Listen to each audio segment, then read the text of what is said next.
Mapagsasabay ang pamamanata daw at pamamasyal sa ilang lugar ngayong Semana Santa. Gaya po sa isang wind farm sa Burgos, Ilocos Norte. Tanaw ang windmill habang pinupuntahan ng Station of the Cross.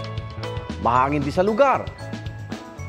Sa isang beach naman sa bayan ng Badok, pwedeng magnilay malapit sa itinatayong malaking krus.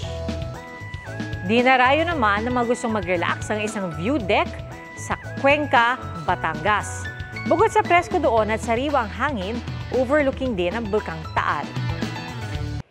Mga kapuso, sama-sama tayong maging saksi.